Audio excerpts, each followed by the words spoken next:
The weekend air inside Westfield Mall felt alive with chatter, the smell of pretzels, and the distant rhythm of pop music echoing through polished marble floors.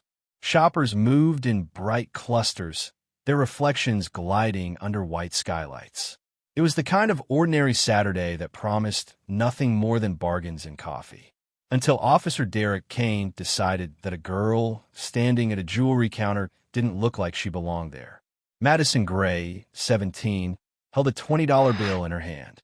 Her jacket was 2 sizes too big, the denim faded and frayed at the sleeves. She'd saved that bill for weeks, $2 at a time from her allowance. She just wanted to buy a small birthday gift for her mother. But Kane saw something else.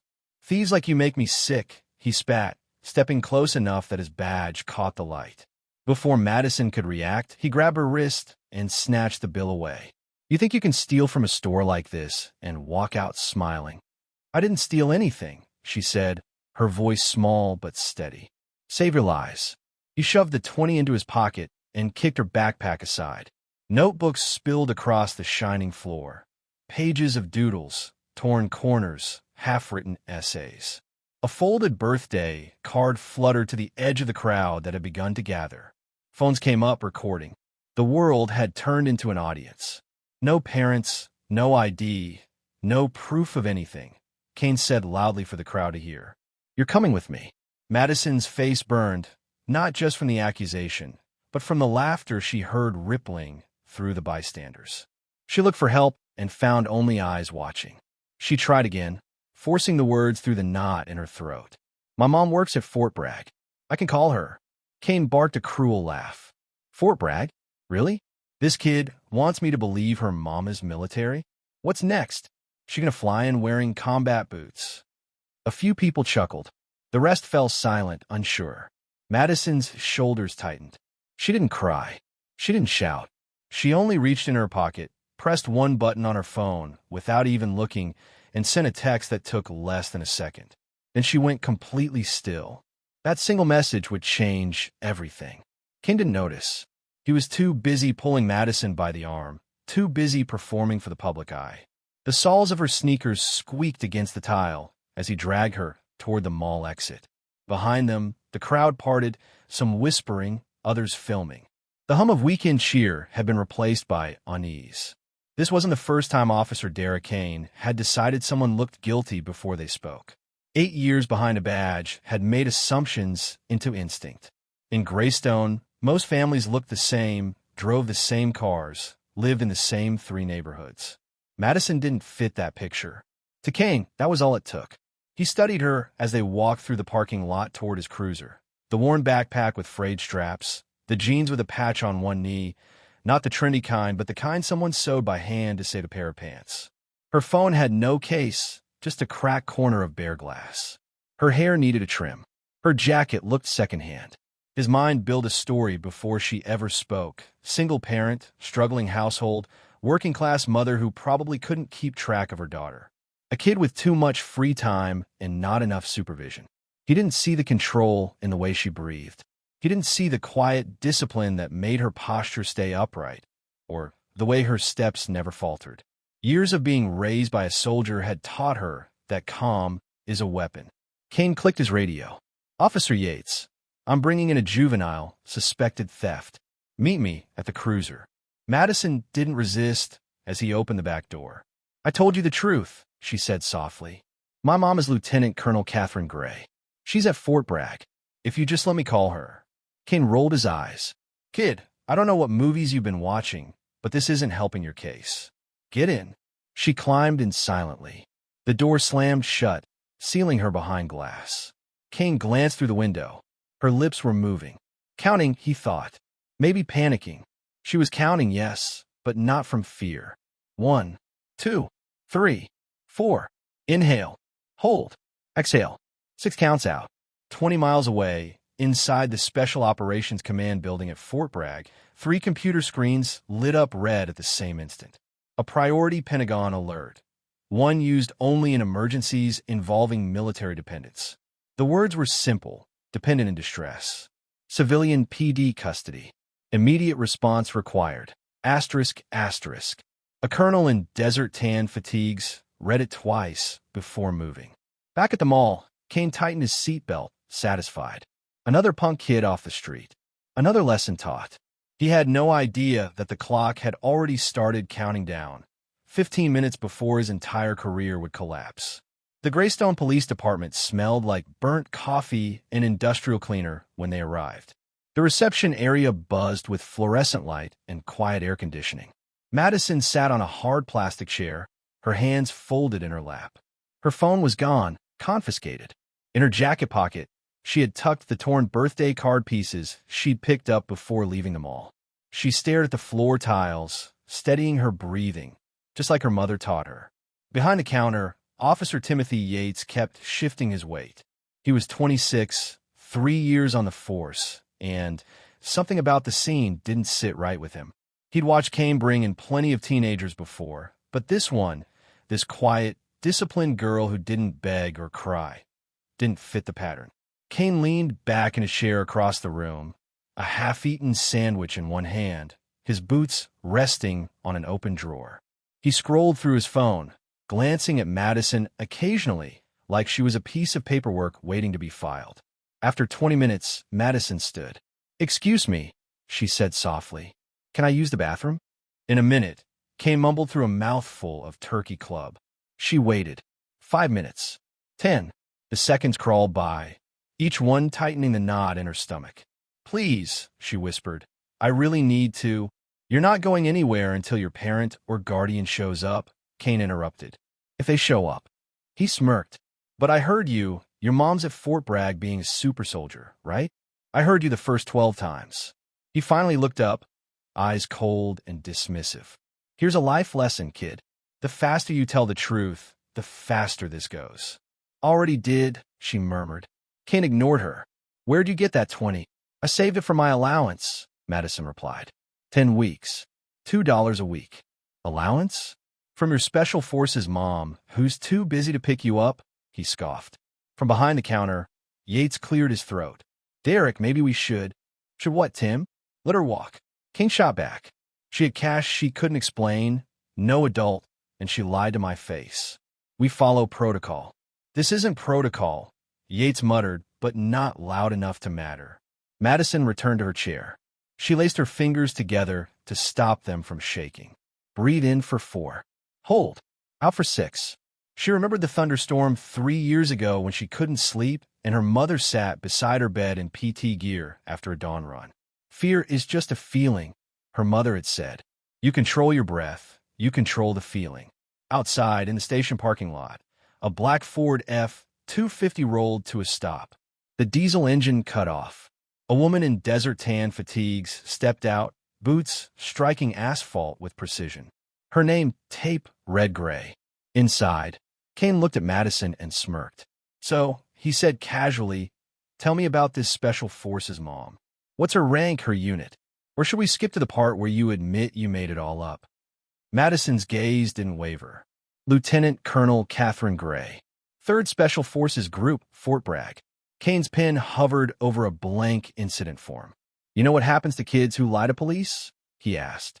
"It goes on a record, a permanent record. Colleges see it, and they toss your application straight in the trash." Madison's jaw clenched, but she didn't answer. He leaned back, pretending pity. "Let me guess. Mom's always gone. You make up stories to feel special."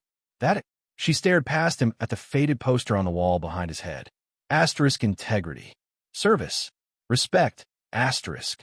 The station clock ticked past 45 minutes. Kane felt certain he'd broken her down. Confidence warmed him. "Last chance," he said. "Where'd you really get that 20? Madison lifted her chin. "I told you." He slammed the folder shut. "If no one shows up in 15 minutes, I'm calling Child Protective Services. Maybe they'll find you a home where someone actually pays attention." The words hit her like a slap. Foster care. Being taken away. She pressed her trembling hands together and kept breathing. Then the front door opened. Officer Yates glanced up and froze. The rhythm of boot heels echoed on linoleum like a slow countdown. Kane didn't notice at first, but when he finally looked up, the color drained from his face. Lieutenant Colonel Catherine Gray had arrived. The station was quiet except for the buzz of fluorescent lights and the low hum of the air conditioning that never quite reached the corners. Madison Gray sat alone in the lobby, hands folded neatly in her lap, her back straight as if she were still being graded for posture. The cheap plastic chair beneath her creaked every time she shifted her weight. She hadn't moved in nearly 20 minutes. Across the room, Officer Derek Kane leaned back in his desk chair, unbothered. Chewing through a turkey sandwich like this was just another day at work. His boots were up on an open drawer, crumbs scattered across a half-finished incident report.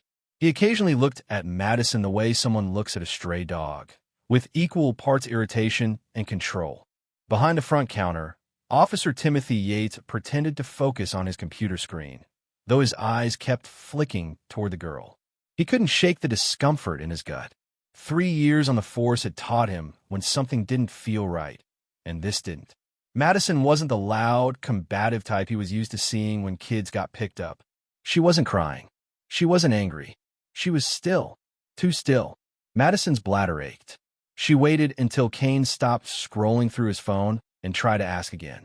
"Excuse me, sir," she said softly. "Can I please use the bathroom?" He didn't look up. In a minute. She waited. 5 minutes passed. 10. Her legs began to shake. "Please," she whispered again, quieter this time. "I really need to—" "You're not going anywhere," Kane said through a mouthful of sandwich. "Not until your parent or guardian shows up, if they even bother." He finally looked at her, eyes narrowing. "But I heard you. Your mom's a super soldier, right? Works at Fort Bragg, fighting the bad guys?" Yeah, I got it the first 12 times." Madison stared at the floor. The muscles in her jaw trembled. "Here's some free advice," Kane continued. "The faster you tell the truth, the faster this goes. So, let's start again. Where'd you really get that 20? "I saved it," she said. 10 weeks. $2 a week." Kane barked out a laugh. "Allowance?" "From your Green Beret mom, who's too busy to pick you up." Behind the counter, Yates cleared his throat. "Derek, maybe we should—" "Should what, Tim?" Kane snapped. "Let her walk. She had cash she couldn't explain, no adult, and she lied to me. This is protocol." "This isn't protocol," Yates muttered under his breath. Madison returned to her seat, fingers laced tightly in her lap to stop them from shaking. She closed her eyes and started counting. In for 4, hold for 4, out for 6. Her mother's voice whispered in her mind, calm and firm. "You control your breath. You control the feeling." It had been a lesson taught one stormy night years ago when thunder had rattled the windows and Madison, barely 14, couldn't sleep. Her mother had sat beside her bed in PT gear after a dawn run, still smelling faintly of earth and sweat and rain. "Fear is just a feeling, Maddie. It doesn't decide who you are. Control your breath. Control your fear. Asterisk." She counted now. 1 breath. 2. 3. Outside, tires hissed on wet pavement as a black Ford F-250 rolled to a stop. The engine cut. Inside the station, Kane was finishing his sandwich and feeling smug. He clicked his pen against the edge of his clipboard and looked up at Madison with the detached satisfaction of a man who believed he'd already won. "So," he said conversationally, "tell me more about this Special Forces mom. What's her rank again? Her unit? Or should we skip ahead to the part where you admit you made it all up?" Madison's eyes lifted. Her voice didn't tremble. "Lieutenant-Colonel Catherine Gray. 3rd Special Forces Group, Fort Bragg." Kane smirked. "Oh, we've upgraded from soldier to colonel now. Impressive imagination. You know what happens to kids who lie to police? It goes on your record, permanent. Colleges see it. Jobs see it. They toss your name straight in the trash." Madison didn't respond. She stared at the motivational poster behind his desk, the one that said asterisk integrity, service, respect, asterisk, and wondered if anyone had ever read it. Yates shifted uncomfortably. His stomach tightened with each word. The power imbalance in front of him felt ugly. She was 17. Kane was an adult, armed, and completely unaccountable in this room. Kane tapped his pen on the form, pretending pity. "Let me guess. Mom's always gone. You make up stories to feel special. Huh? Need attention." Madison's lips pressed together. Her silence was the only defense she had left. "Tim," Kane said loudly. Write this down. Attention-seeking behavior due to parental absence and unresolved grief. Yates hesitated. Derek, she's just a kid. She's a kid who lied to a police officer and wasted city resources, Kane barked back. You'd be surprised how early it starts. Madison felt her throat tighten, not from fear, but from fury.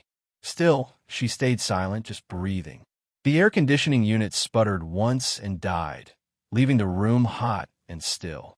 Sweat gathered along her hairline. Kane leaned back, satisfied. He checked his watch. 45 minutes. No calls. No parents. No consequences. His confidence grew. Last chance, Madison, he said. Where'd you really get that 20?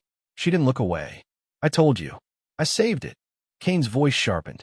If no one shows up in 15 minutes, I'm calling Child Protective Services.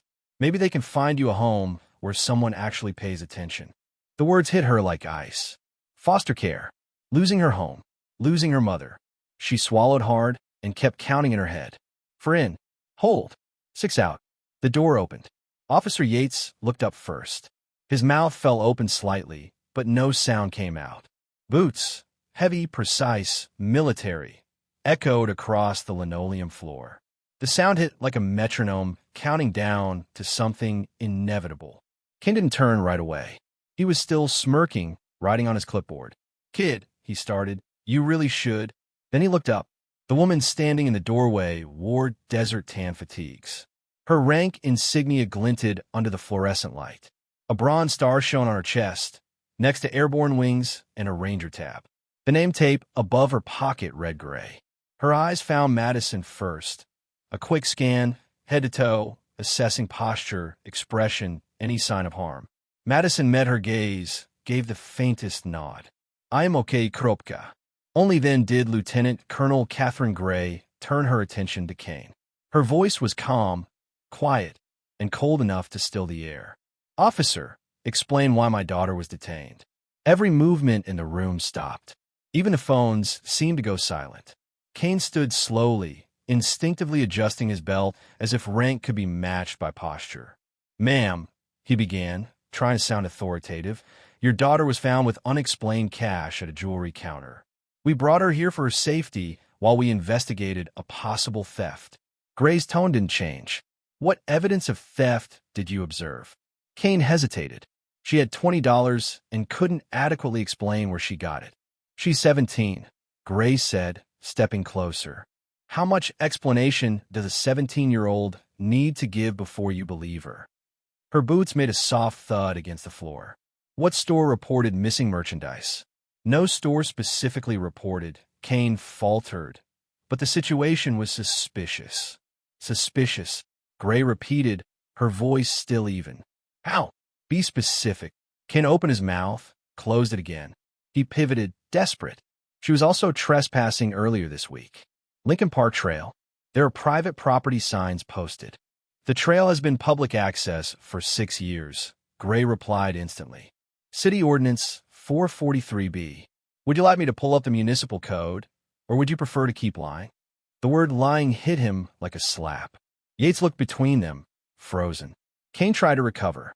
Ma'am, with all respect, rank doesn't matter here. This is civilian jurisdiction. Gray's expression didn't change. You're absolutely right. Rank doesn't matter. Accuracy does. She reached into her pocket, pulled out her military ID, and set it on the counter with deliberate care. You told my daughter she was lying about who I am. Was she? Yates picked up the cat card with trembling fingers. He read it once, then again. Derek, he whispered. She's a lieutenant colonel. Kane glanced at the card, then back at Gray. Look, there may have been a misunderstanding.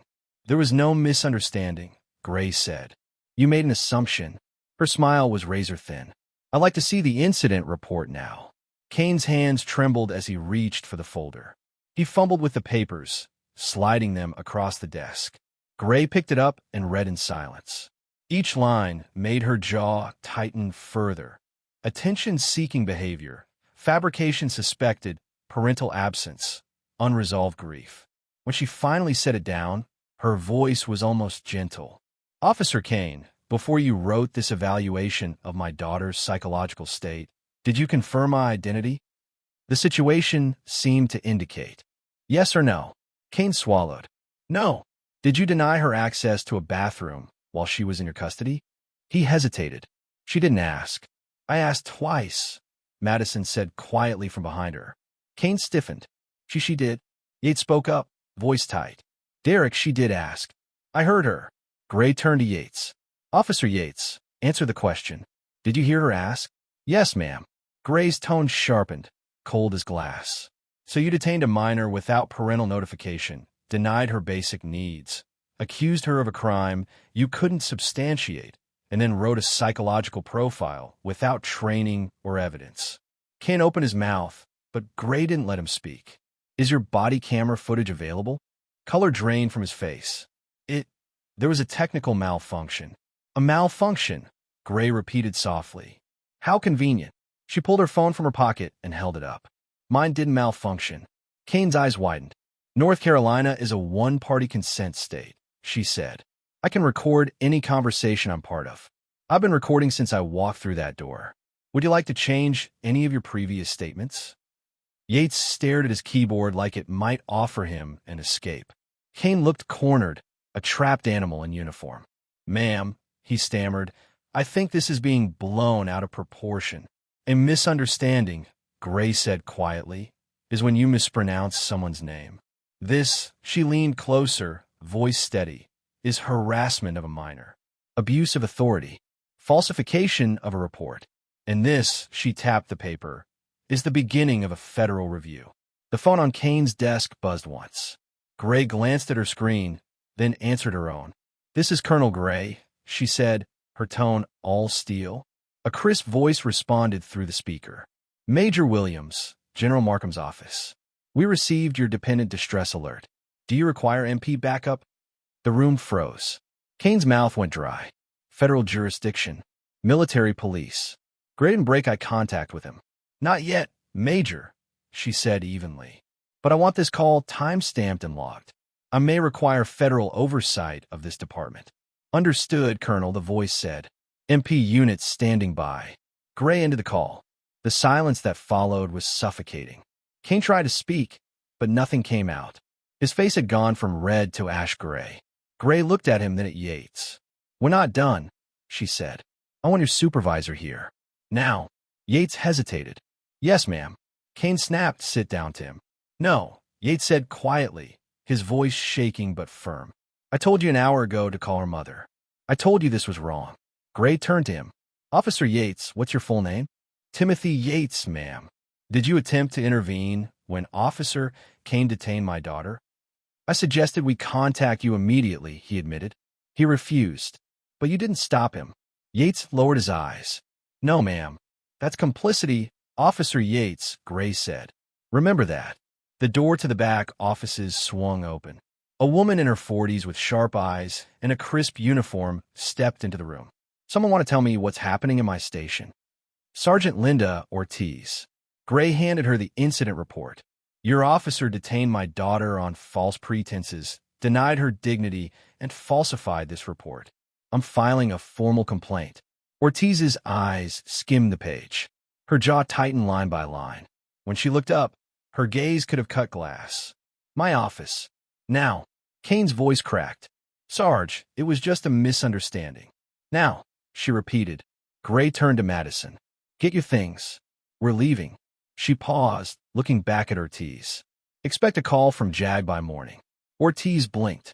Judge Advocate General? Gray nodded once. Exactly. As mother and daughter walked toward the door, the sound of their boots and sneakers echoed together. One precise, one determined. Behind them, Kane stood motionless, realizing too late that the story he'd told himself about control was a lie. He'd mistaken calm for weakness, discipline for defiance, and a daughter for suspect. The sound of boot heels on linoleum carried more authority than shouting ever could. Each step announced the arrival of someone who did not need to prove power, someone who was power. Lieutenant Colonel Catherine Gray walked into the Greystone Police Department lobby as if she were stepping onto a battlefield. Calm, precise, every movement measured. The air seemed to shift with her presence. Even those who didn't understand the hierarchy of military insignia could feel it. Gray's desert tan fatigues were immaculate. Her boots gleamed under the flickering fluorescent light, her posture a living definition of discipline. The bronze star above her breast pocket caught the light like a warning. The name tape, Gray, told the rest of the story. Her gaze scanned the room in less than a second, taking everything in: the unwashed coffee mugs, the half-empty paper tray on the printer, the chipped edge of the reception counter. Her eyes landed on her daughter first. Madison sat quietly in a plastic chair, her jacket too big, her hands clasped tightly in her lap. "Status?" Gray asked softly, though not to anyone in particular. Madison met her mother's eyes and gave a single small nod, the kind used between soldiers who've survived something difficult and lived to tell it. "I'm okay." Only then did Catherine turn to the man behind the desk. Officer Derek Kane rose from his chair, trying to mask his discomfort with a rigid bearing of authority. His chest puffed out automatically. In front of this uniformed stranger, his first instinct was to reclaim control. "Ma'am," he began, forcing his voice to stay firm, "your daughter was brought in after being found with unexplained cash at a jewelry counter. We detained her for her own safety while we investigated possible theft." Gray's tone was soft, but it carried the precision of command. "What evidence of theft did you observe?" Kane hesitated. She had $20 and couldn't adequately explain how she obtained it. "She's 17, Gray said evenly. "How much explanation does a 17-year-old owe a police officer before she's believed?" The question landed like a blade. Kane blinked, thrown off by her calmness. There were inconsistencies. What store reported missing property? He opened his mouth, searching for a defense that didn't exist. No store, specifically, but the situation was suspicious. Suspicious. Gray took a step forward. "Explain that word to me." "Suspicious how?" She matched the description of. Kane stopped himself. She was acting nervous. Gray's expression didn't change. She was standing at a counter, holding money in her hand. How was that nervous? Kane shifted, his confidence beginning to crack. There was also an earlier report of trespassing at Lincoln Park Trail. The trail that's been public access for 6 years. Gray cut in. "City Ordinance 443B. Would you like me to pull it up for you, or would you prefer to keep guessing?" Yates's head turned sharply toward Kane. The silence that followed was sharp enough to cut glass. Kane bristled. "With all due respect, ma'am, this is civilian jurisdiction. Rank doesn't matter here." Gray's eyes locked on his. "You're absolutely right. Rank doesn't matter. Accuracy does." From her pocket, she produced a military ID card, a common access card with a chip gleaming under the harsh lights. She set it down on the counter, the motion slow and deliberate. "You told my daughter she was lying about who I am," she said. "Was she?" Yates swallowed. His fingers shook as he picked up the ID card and read the text. "Lieutenant Colonel Catherine and Gray, U.S. Army Special Operations Command." He read it twice. "Derek," he whispered, "she's a lieutenant colonel." Kane's eyes darted between the card and Gray's calm face. "Look, there may have been a misunderstanding." Gray didn't blink. "There was no misunderstanding. You made an assumption." The air between them went colder. "I'd like to see the incident report now." Kane hesitated, then reached for the folder on his desk. His hands weren't steady. He opened it, sliding a half-completed form toward her.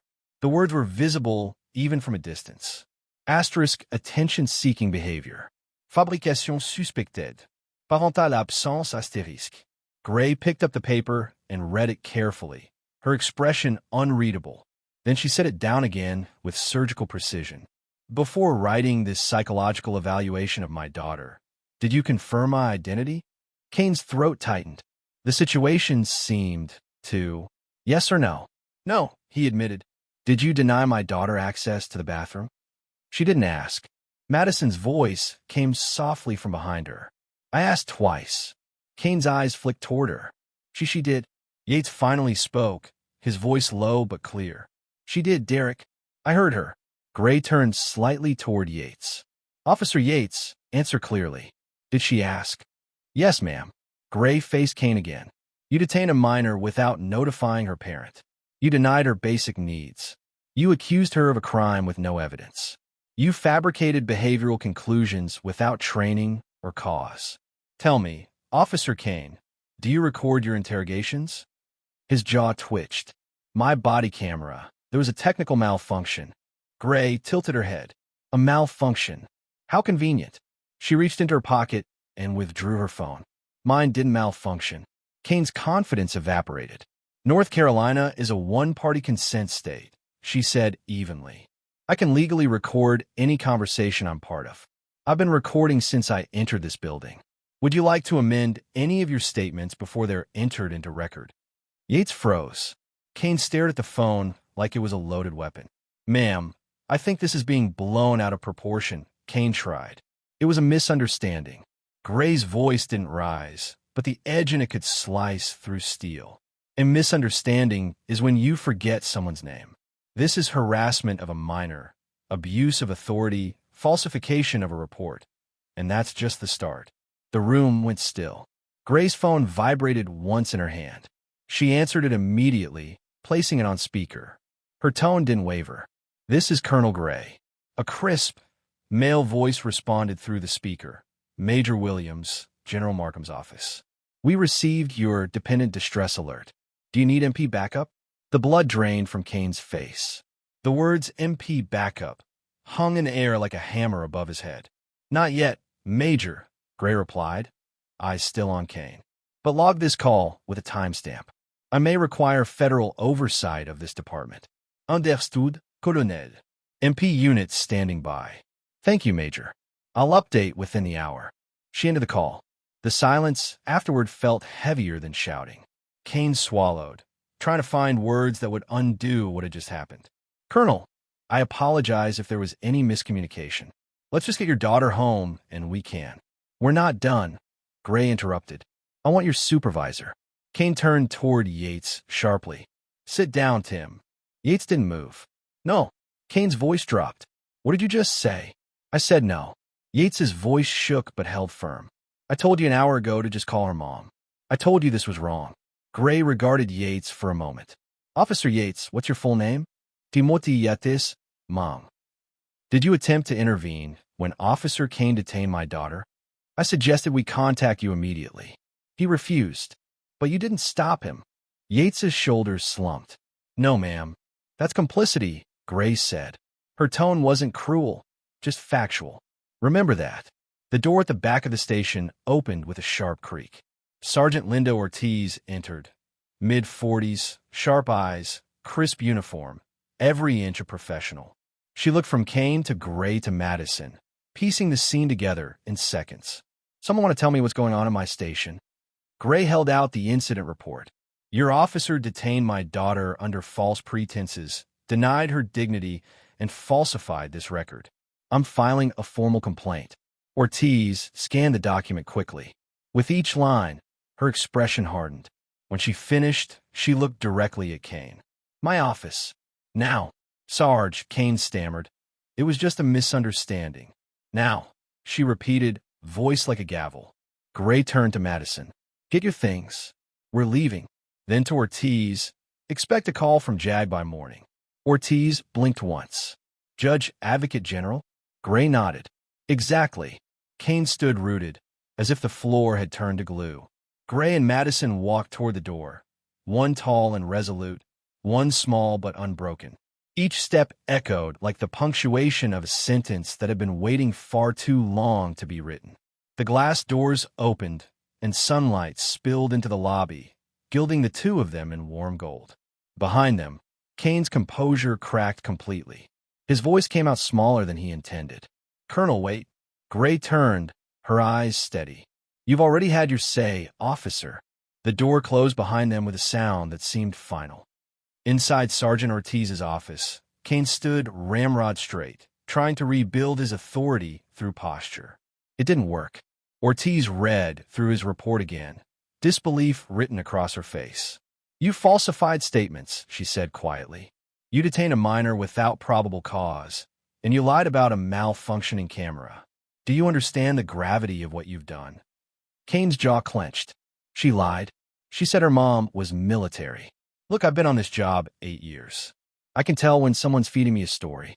Ortiz closed the folder. 8 years, and you still don't understand what probable cause means. Get out of my office. I'll deal with you after I contact Internal Affairs.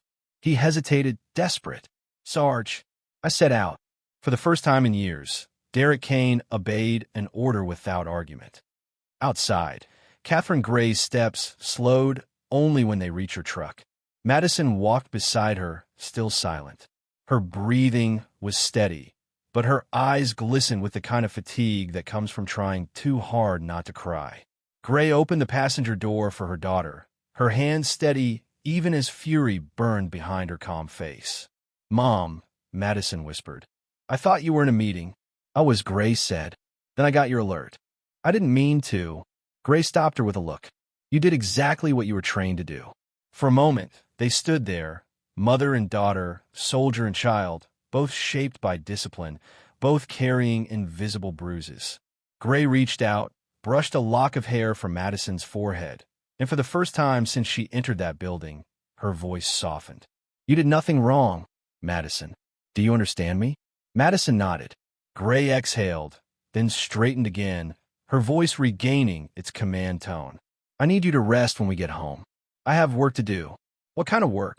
"The kind that ends careers." Back inside the station, the atmosphere had changed entirely. Word had spread.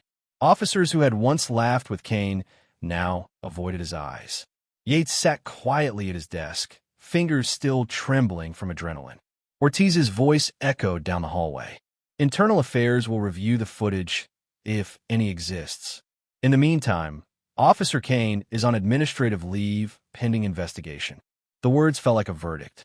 Kane opened his mouth to protest, but no sound came out.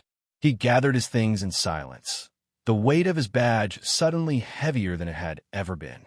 As he walked toward the door, he caught sight of the poster on the wall. Asterisk integrity. Service. Respect. Asterisk. He looked away quickly. Outside, he watched the F-250 disappear down the street, sunlight reflecting off the windshield. A single thought pulsed through his head. What the hell just happened? But what had happened was simple.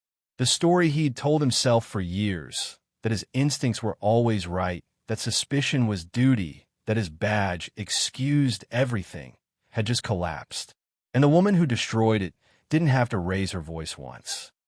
15 miles away, at Fort Bragg, the machinery of consequence was already moving. Gray sat in her office, surrounded by files and glowing monitors. She didn't pace. She didn't rage. She simply worked, methodical, focused, unstoppable. On her screen, 3 separate systems blinked to life. The Department of Defense Oversight Portal, the Senate Armed Services Committee Secure Channel, and the Department of Justice Civil Rights Reporting Interface. Every keystroke was surgical. Every document she opened was evidence. She cross-referenced grant numbers, training compliance reports, and internal complaints. Within an hour, a file began to take shape, a timeline of negligence, bias, and abuse. She wasn't just going to expose an officer. She was going to expose a system. Madison's quiet strength had reminded her of something fundamental. The kind of truth that reforms nations when people refuse to let it go. For years, Gray had trained soldiers to keep order in chaos, to act under fire, to maintain integrity under pressure. But nothing in combat compared to this, the quiet, insidious harm of authority without accountability. As she finished drafting her initial report, she read the first line aloud. Subject: Greystone Police Department, systemic misconduct and constitutional violations. Her voice was calm, her resolve absolute. Derek Kane had taken away her daughter's dignity for an hour. Catherine Gray would spend the rest of his career and beyond, making sure no officer could do the same to anyone else. That night, as rain whispered against the windows of their home, Madison sat at the kitchen table eating a grilled cheese sandwich while her mother worked in the next room. Every few minutes, the quiet tap of keys broke the stillness. Madison glanced at the stack of forms and the glowing laptop screen. "Are you still mad?" Gray didn't look up. "Madness is wasteful," she said. "I prefer action." Madison thought for a moment. "What are you going to do?" Gray finally looked at her daughter and smiled. Not kindly, but with a sharp, knowing pride. hold them accountable. And with that, she turned back to her screen, her reflection caught in the glass. A soldier at her post, fighting a war that wasn't overseas but right at home. The morning after the confrontation, Greystone Police Department sat under an unseasonably heavy fog. The sun hadn't yet burned through it, and for a while, it looked as if the entire building was trapped in a gray haze. Fitting, given what was about to unfold inside. Colonel Catherine Gray didn't waste time sleeping. By dawn, she had already written 2 official complaints, logged 1 Pentagon record of officer misconduct, and scheduled a secure conference with the Department of Defense Inspector General. While most of the town still slept, the first ripples of consequence began spreading outward through the channels of federal oversight. Quiet, invisible, unstoppable. She wasn't driven by vengeance. She was driven by precision. Years of military service had carved discipline into her bones, and she approached this battle the same way she approached any operation. Gather intelligence, establish jurisdiction, and strike where accountability hurts most. The system that allowed arrogance to thrive. At 0600 hours, 3 calls left her office in rapid sequence. The first was to Captain Brooks, a judge advocate general officer she trusted implicitly. The second went to Senator Diane Fisher, chairwoman of the Armed Services Oversight Subcommittee. The third was to a longtime colleague in the Department of Justice, Matthew Chun, a civil rights investigator with a reputation for following patterns of abuse until every last thread was exposed. Each call was brief, factual, surgical. By the end of the hour, 3 different branches of government, defense, legislative, and justice, had opened preliminary files on Greystone Police Department. While the colonel worked, Madison slept upstairs for the first time in 2 nights without jolting awake. She didn't know that a quiet war had begun in her name. At the Greystone station, Officer Derek Kane arrived late for his shift. He told himself the pit in his stomach was just stress, that the woman from yesterday would eventually calm down. Everyone got yelled at by a parent now and then. He'd write his report, maybe get a slap on the wrist, and move on. He was wrong. Sergeant Ortiz met him at the door, her expression unreadable. "Chief wants you," she said curtly. Kane followed her to the office at the end of the hall. Chief Harold Briggs, a tall, barrel-chested man in his 50s, sat behind his desk holding a letter with the DoD seal printed in blue at the top. His jaw was tight, his eyes tired. "Sit," Briggs said. Kane obeyed, the fog of arrogance thinning under the weight of the chief's stare. "Want to tell me what the hell happened yesterday?" "Chief," Kane began, it was routine. A kid at the mall acting suspicious. Briggs slammed a palm onto the desk. A kid who turned out to be the daughter of a lieutenant colonel in Special Operations Command. His voice rose, echoing through the office. A kid who triggered a Pentagon alert because you couldn't be bothered to make a phone call. Kane froze. Briggs lifted the letter and shook it once. "This came in 30 minutes ago from the Department of Defense Inspector General's office. They're suspending our federal equipment program, pending investigation. Do you have any idea what that means?" Kane tried to speak. "Sir, It means," Briggs interrupted, "we just lost $500,000 in federal assets because you decided to humiliate a child." Ortiz stood in the corner, arms crossed. "They're already auditing every piece of gear we've received in the last 5 years. Night vision, armored vehicles, comm systems, all of it." Briggs's tone hardened. "And if they find non-compliance, they'll revoke every grant we've got." Kane's mouth went dry. "It was just..." "Don't," Briggs said sharply. "Don't call it a misunderstanding. The city attorney already briefed me. Colonel Gray isn't some angry parent. She's the regional DoD liaison, the person who approved our equipment transfers. You picked the wrong kid to bully." The silence that followed was suffocating. "Effective immediately," Briggs said, "you're on administrative leave, pending review by Internal Affairs. Turn in your badge, sidearm, and body cam." Kane's hand twitched as he unpinned his badge. The metal felt heavier than usual, as though it already knew it wasn't coming back. Ortiz took it, expression stone cold. By noon, the story had leaked.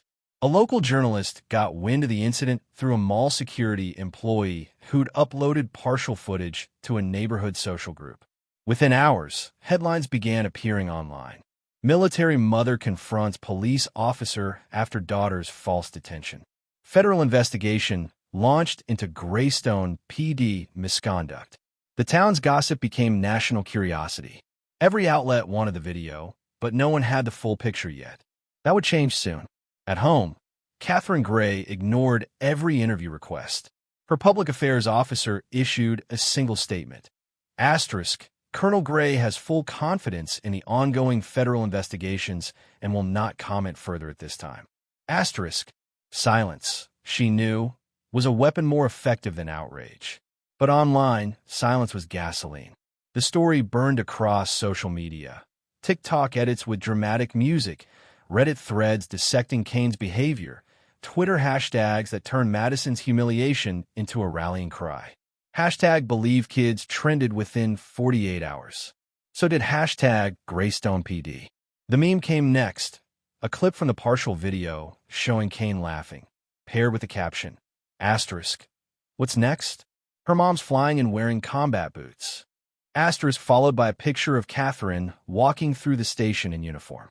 It went viral overnight. For every laugh Kane had at Madison's expense, a million strangers now laughed at him. At City Hall, the damage control meetings began. Chief Briggs sat at the end of a long conference table beside City Attorney Ellen Morse and Sergeant Ortiz.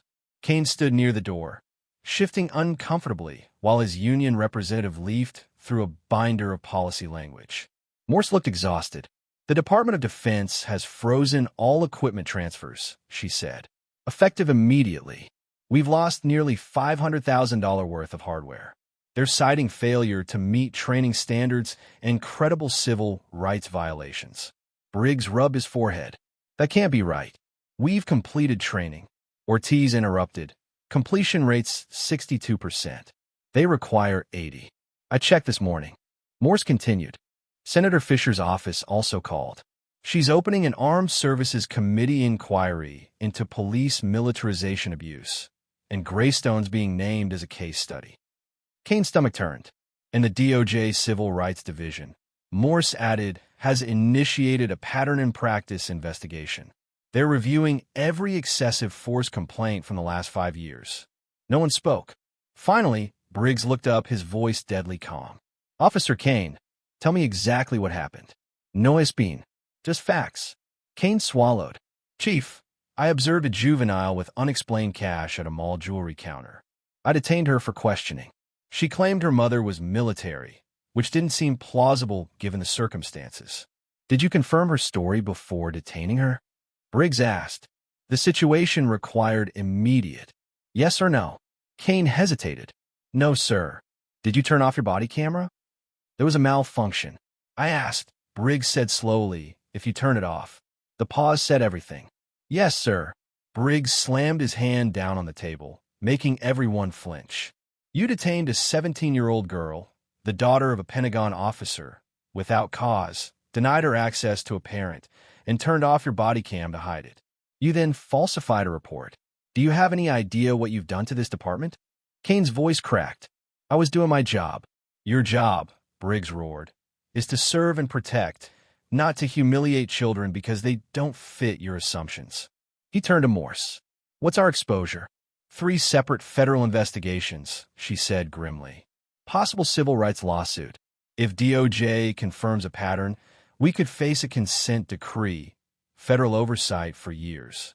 The colonel's already initiated a full audit of our federal funding. Briggs sat back, defeated. Get out of my office, Kane.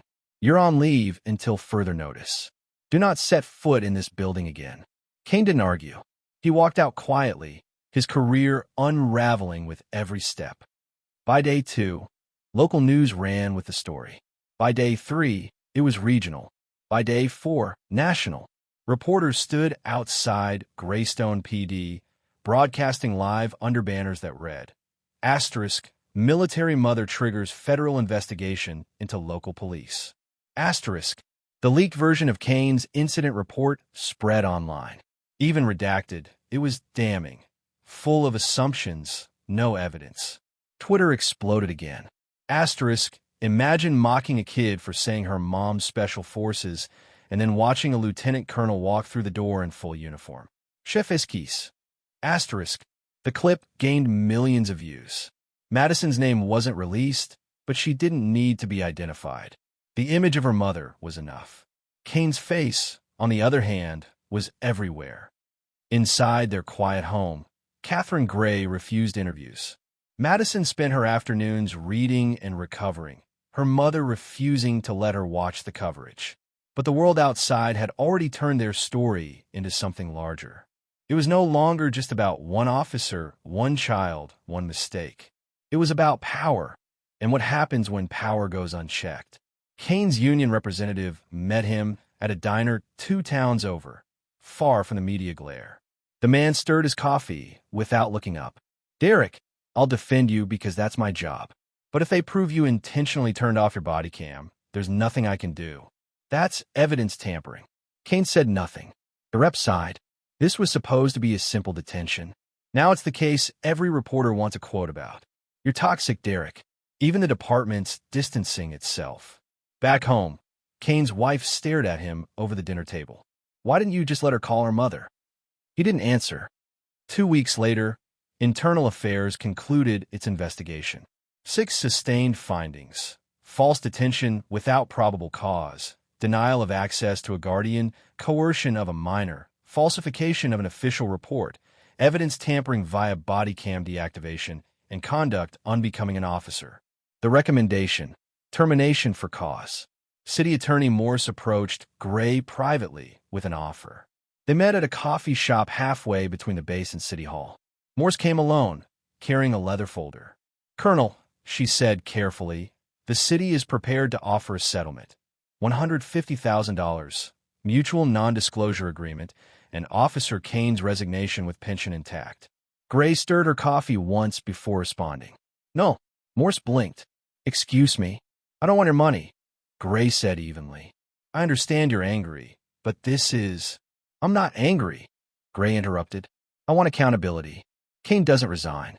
He's fired, terminated for cause, no pension, no rehire eligibility anywhere in law enforcement. The department will undergo a full audit. Body camera policy rewritten. Training standards reformed to federal levels. And I want a public apology to my daughter, delivered by Chief Briggs personally." Morse exhaled. "That's not how these settlements work." "I'm not typical," Gray said, her smile thin. "And if you don't agree, we go to federal court. Cameras, press, every advocacy group already contacting me offering support. You could buy silence or face sunlight. Your choice." Morse studied her for a long moment. Then she closed her folder. "Let me take this to the city council." 3 weeks later, the council chambers were packed. Reporters lined the walls. Activists wearing Believe Kids shirts filled the seats. Kane sat at the defendant's table beside his union lawyer, his face pale and drawn. Chief Briggs stood at the podium, voice steady but heavy. "Officer Derek Kane," he read, "has served 8 years with this department. Internal Affairs sustained the following findings: false detention of a minor, denial of access to a guardian, coercion of a minor, falsification of an official report, evidence tampering, and conduct unbecoming an officer. The department recommends termination for cause with pension forfeited." The lawyer, Roger Whitman, stood. "Council members, while Officer Kane exercised poor judgment, termination is excessive. This is his first serious disciplinary action. We request suspension and retraining." Council member Patricia Hughes leaned forward. "First offense. The IA report shows 3 prior complaints dismissed without oversight. That's not an isolated mistake. That's protectionism." The gallery murmured in agreement. Councilman Robert Mills added, "Officer Kane said, 'No one needs to see this,' before turning off his camera. That's premeditation." Whitman tried again. "My client has a family, 2 children. Taking his pension destroys their livelihood." Hughes's eyes hardened. "Madison Gray is 17. She'll carry what he did for the rest of her life. Where's the consideration for her?" Applause broke out in the gallery. Kane was given the chance to speak. He stood slowly, hands trembling. "I made a mistake," he said, voice cracking. "I'm sorry for what happened to Madison. I want to make this right." But his eyes betrayed the truth. He wasn't sorry for what he'd done. He He was sorry he'd been caught. Everyone saw it. The council voted 6-0. Termination upheld. Pension forfeited. Yates's hearing followed 3 days later. Smaller crowd. Less media. He was suspended 6 months without pay, 2 years probation, mandatory retraining. Afterward, he found Gray outside the building. "Ma'am," he said quietly, "I should have stopped him. I knew it was wrong. I am truly sorry." Gray studied him. "Yes, Officer Yates. It is on you. Don't let it happen again." "I won't, ma'am." He walked away humbled. In the weeks that followed, Kane's life disintegrated. His name was a curse online. He couldn't find work. Private security firms Googled him and passed. Retail stores didn't call back. His wife filed for separation. His kids live with her now, supervised visits only. At night, alone in his small apartment, he scrolled through his own downfall. The memes, the threads, the quotes. That 17-year-old had more integrity. Power-tripping coward got what he deserved. He closed the laptop and stared at the ceiling. For the first time, he thought about the moment at the mall. How sure he'd been that he was right. That certainty felt poisonous now. He'd mistaken control for justice, arrogance for authority. He didn't find redemption. He didn't apologize again. He just sat there hollow. 6 months later, the Department of Defense released its final report. It was devastating. Asterisk equipment revoked. $300,000 in night vision devices and tactical vehicles recalled. Training compliance at 62%, 18 points below federal requirement. Body camera malfunction rate, 34%. National average, 6. 18 excessive force complaints in 2 years. All dismissed internally. Asterisk. Gray's findings were cited in the report. Her testimony before the Senate Armed Services Committee followed days later. Standing in full dress uniform, she addressed the chamber with the same calm authority she'd shown in the station months before. "Local police officers are not soldiers," she said. "They serve different functions under different legal frameworks. If they want military tools, they must demonstrate military-level discipline and accountability. Anything less betrays public trust." Senator Fisher nodded. Within weeks, she introduced an amendment to the National Defense Authorization Act, a direct result of the Greystone case. It became known as the Gray Clause. The clause mandated annual independent audits of every police department receiving Department of Defense equipment. It required public reporting of training compliance, use of force incidents, and complaint resolution. Any department failing 2 consecutive audits would be permanently banned from receiving federal gear. The bill passed with bipartisan support, 68-32 in the Senate. For the first time in decades, accountability had a name, and it belonged to a mother who refused to be ignored. The Department of Justice completed its own investigation 8 months later. Their findings confirmed systemic failures in Greystone PD, negligent training, ignored complaints, and unconstitutional policing patterns. Federal consent decree followed, 5 years of direct oversight. Every use of force incident would now be reviewed by an independent monitor. Body cameras became mandatory, footage uploaded automatically to secure servers. Bias training was required every 6 months, conducted by outside experts. Chief Briggs retired 2 weeks after the decree was signed. His replacement, Angela Mercer, came from Oregon, known nationally for reform work. Her first act was to require every officer to recertify in constitutional policing. 12 refused and resigned. The department was better for it. For Catherine Gray, justice was never about revenge. It was about structure, about ensuring that the same arrogance that humiliated her daughter would never again hide behind a badge and paperwork. One night, sitting at her desk, she stared at the framed photo of Madison at age 10, missing a front tooth and grinning. She thought about how close the system had come to convincing her daughter that she didn't matter. That was the real crime, not the false detention, but the erosion of belief that your truth means nothing if the wrong person refuses to listen. The world needed to know that power without accountability wasn't authority, it was failure. And in the quiet of her home, with her daughter asleep upstairs, Colonel Catherine Gray decided this would not be the last fight she took on. The system had cracked. But now, finally, it was learning. A year passed, though in Greystone, time no longer moved quietly. The town that once prided itself on normalcy had been rewritten by its own reckoning. Storefronts still opened every morning, children still biked past the courthouse steps, and the church bells still rang on Sundays. But beneath the small-town calm was an awareness that could never be undone. The name Gray had become something more than a family surname. It was a line in history.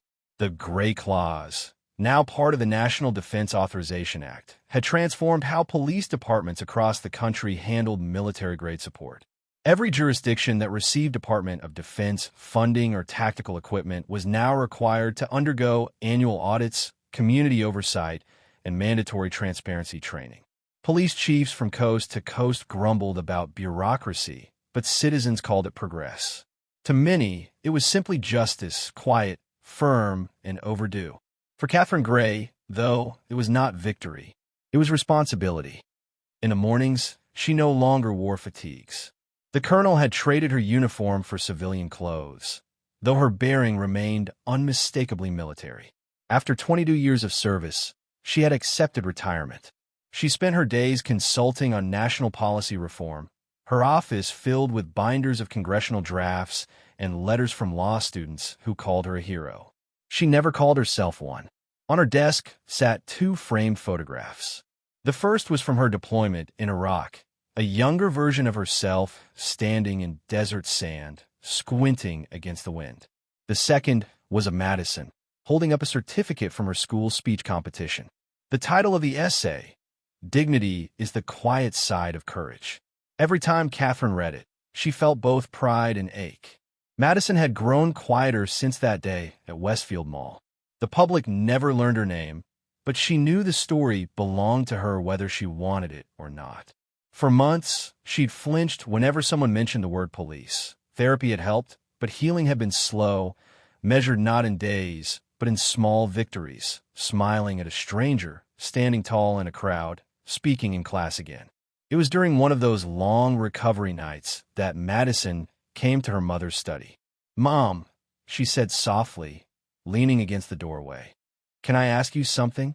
Catherine looked up from her laptop. "Anything. Do you ever forgive him? The officers?" The question hung between them like fog. Catherine leaned back, thinking. "Forgiveness isn't the same as forgetting," she said. "I can't forget what they did to you. I can't forget how calm you had to stay just to survive a lie. But forgiveness," she paused, choosing her words carefully. "Forgiveness means I won't let what they did own my anger forever. Justice took care of them. Now I take care of you." Madison nodded slowly. "I don't hate them anymore," she admitted. "Sometimes I just feel sorry." "That's because you're stronger than they ever were," Catherine said. She stood, crossed the room, and pulled her daughter into an embrace. For the first time in months, Madison didn't pull away. Elsewhere in Greystone, change was tangible. The police department looked different now, literally and figuratively. The armored vehicle Kane once bragged about had been returned to federal storage. The walls, once lined with framed photographs of tactical drills, now displayed community engagement posters and equality pledges. At the center of it all was Chief Angela Mercer, the reformist leader who'd replaced Harold Briggs after his early retirement. She was known for her composure and transparency. Under her, complaints dropped by 60%, and community trust rose higher than it had in a decade. She implemented mandatory de-escalation workshops, hired social workers to partner with patrol officers, and insisted every badge wearer memorize one new phrase. Asterisk protect means listen. Asterisk. Catherine was invited to consult, but she declined a formal role. She preferred to observe from a distance, occasionally attending public forums to see the reforms take shape. One evening, Chief Mercer approached her after a meeting. "Colonel Gray," she said, "I want to thank you. You didn't just change a department. You changed a system." Catherine smiled faintly. Systems only change when people stop protecting them from the truth. Mercer nodded. "Would you consider speaking to our new recruits?" Catherine hesitated. "You don't need a lecture from me." "Not a lecture," Mercer said. "A lesson in courage." When Catherine stepped onto the stage of the Greystone Academy auditorium 2 weeks later, The room fell silent. Rows of young cadets in pressed uniforms sat upright, their notebooks open. She didn't bring slides or notes. She simply stood in front of them, hands clasped loosely behind her back. "My name is Catherine Gray," she began. "I served 22 years in the United States Army. My daughter, Madison, was detained last year by one of your former officers because he believed that calm meant guilt and black meant threat." A ripple of discomfort passed through the room. Catherine continued, voice steady. "You'll be told that your job is to enforce the law. It isn't. Your job is to serve people. The law is only the tool. It has no morality without yours." She paused, letting the weight of her words settle. "You wear badges, not armor. You walk among civilians, not combatants. You're guardians, not soldiers. Remember that." One young officer in training raised his hand timidly. "Ma'am," he said, "do you think it's possible for police and communities to ever truly trust each other again?" Catherine regarded him for a long moment. "Trust," she said finally, "isn't given. It's earned, one act of integrity at a time. And when you fail, as all humans do, you earn it again by taking responsibility." When she stepped down from the podium, the cadets stood and applauded, not out of protocol, but out of respect. Some of them had tears in their eyes. Chief Mercer met her by the exit. "You gave them something I can't teach," she said softly. "Perspective." "Perspective," Catherine replied, "only matters if it changes behavior." Months later, Catherine sat before the United States Senate again, this time not as a witness, but as an advisor. The room was less intimidating now, filled with familiar faces. The gray clause had passed, but oversight was ongoing, and her input had become essential. "Colonel," Senator Fisher asked, "now that your reforms are in effect, what's next?" Catherine folded her hands. "Next, we measure impact. We make sure this isn't symbolic. The gray clause should be more than a law. It should be a promise. Transparency isn't a punishment. It's a safeguard." Fisher smiled. "You've given us a legacy, Colonel." Catherine shook her head. "A legacy isn't mine. It belongs to every person who refused to stay quiet when authority was abused. I just happened to have a louder microphone." For Madison, life had slowly begun to return to something resembling peace. Her final year of high school came with a different kind of attention. Teachers treated her gently. Classmates whispered her name when they thought she couldn't hear. She had written her college essay about resilience, though she never mentioned the mall or the police. Instead, she wrote about what it meant to keep breathing when silence felt safer than speaking. The essay opened with a line her mother once said, "Control your breath, control your fear." When the acceptance letters began arriving in spring, Catherine read them all with a quiet pride. Madison chose Howard University, majoring in political science. "If laws can break people," she said, "then maybe laws can heal them too." Catherine smiled. "Then make better ones." The night before Madison left for college, they sat together on the porch as the cicadas hummed and the warm Carolina air smelled faintly of honeysuckle. "Mom," Madison asked, "are you ever afraid?" Catherine considered it.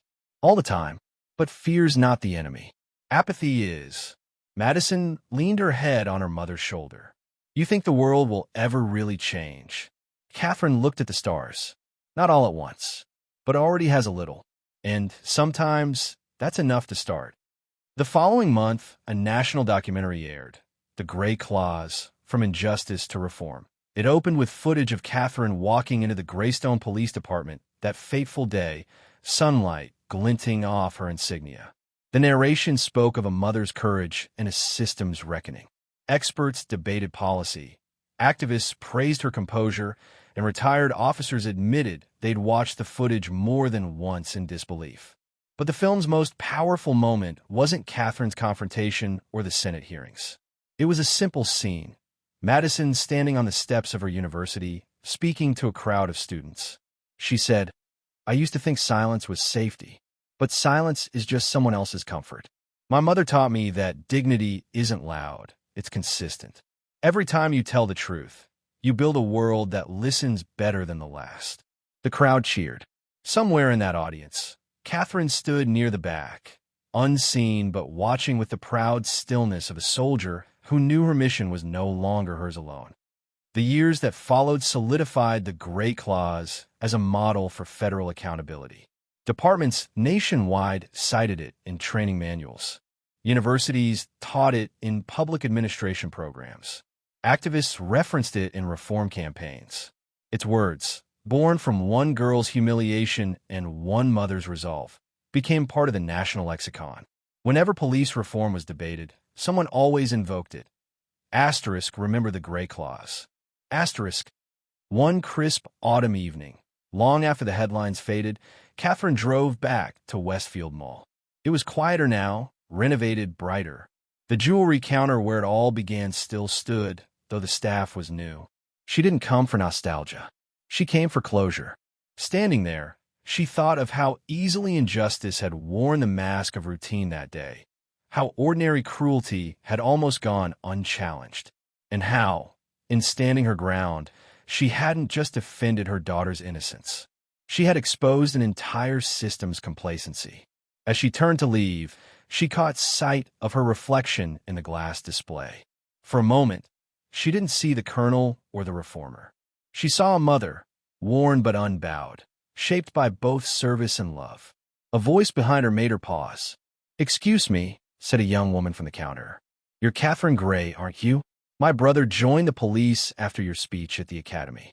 He says he became an officer because of you." Catherine smiled. "Then I hope he remembers why he wears that badge." "I think he does," the young woman said softly. "He always says authority is borrowed. Respect is earned." Catherine nodded, a faint shimmer in her eyes. "That's enough." She walked out into the fading light. The sky was streaked in hues of gold and violet, the same colors that had filled the horizon on the day she first walked into that police station. Only now, the air felt lighter. That night, Catherine wrote Madison an email. Asterisk, you once asked me if I ever forgive them. The truth is, I already did. Forgiveness isn't letting them off the hook. It's freeing myself to keep building something better. You taught me that, even when I thought I was teaching you. Asterisk. She hit send, then stood by the window, watching the city lights flicker like distant beacons. Somewhere beyond them, her daughter was studying, writing, living without fear. That was enough. Catherine whispered to the quiet night. Justice isn't a destination. It's a discipline. And for the first time since that day at the mall, she allowed herself to rest, knowing that her daughter's generation would carry the torch forward, not in rage, but in resolve. Because courage, she realized, was not in the shout or the strike, but in the calm persistence of truth that refuses to be silenced. And in that truth, both mother and daughter found peace.